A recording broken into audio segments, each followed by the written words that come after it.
Excuse me, ಮಾತಾಡ್ಬೋದಾ 2 ನಿಮಿಷ? Actually ನಾನು street photographer, ತುಮಕೂರಲ್ಲಿ ಸ್ಟ್ರೀಟ್ ಫೋಟೋಗ್ರಫಿ ಮಾಡ್ತಾ ಇದ್ದೀನಿ. ನಿಮ್ಮನ್ನು ನೋಡಿದ್ನಲ್ಲ, ಔಟ್ಫಿಟ್ ಎಲ್ಲ ಯೂನಿಕಾಗಿ ಕಾಣ್ತಿದ್ರಿ. ಸೊ ನಿಮ್ದೊಂದು ದೊಡ್ಡ ಫೋಟೋಸ್ ತೊಗೊಂಡು ನನ್ನ ಪೇಜಲ್ಲಿ ಅಪ್ಲೋಡ್ ಮಾಡ್ಕೊತೀನಿ. ಬೇಕಾದ್ರೆ ನನ್ನ ಪೇಜ್ ಇದೆ, ಒಂದು ಚೆಕ್ ಮಾಡಿ. ನಿಮ್ಮ ಫ್ರೆಂಡಲ್ಲಿ ಹೊರಟೋದ್ರು, ನನ್ನ ಪೇಜ್ ಇದೆ, ಒಂದು ಚೆಕ್ ಮಾಡಿ. ನೀವು ಓಕೆ ಅಂದರೆ ಅಪ್ಲೋಡ್ ಮಾಡ್ತೀನಿ. ಪೇಜ್ ಚೆಕ್ ಮಾಡಿ ಒಂದ್ಸತಿ. ಇನ್ಸ್ಟಾ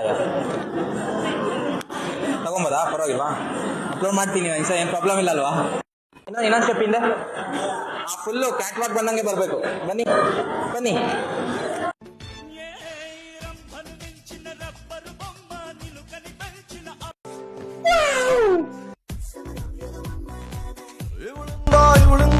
ಅಯ್ಯೋ ಇವಳಿಂದ ಬಚ್ಚನ್ನೆ ಕಳೆದೋದ, ಕಣ್ಣಿಂದ ಇವಳ ಕಣ್ಣಿಂದ ಬಿಗ್ ಬಾಸ್ ಮರುಳಾದ. ಕಣ್ಣಲ್ಲಿ ಗನ್ನ ಹೊಡೆದಾಳು ಕಿಚ್ಚನಗೆಯಲ್ಲೇ ಕಣ್ಣ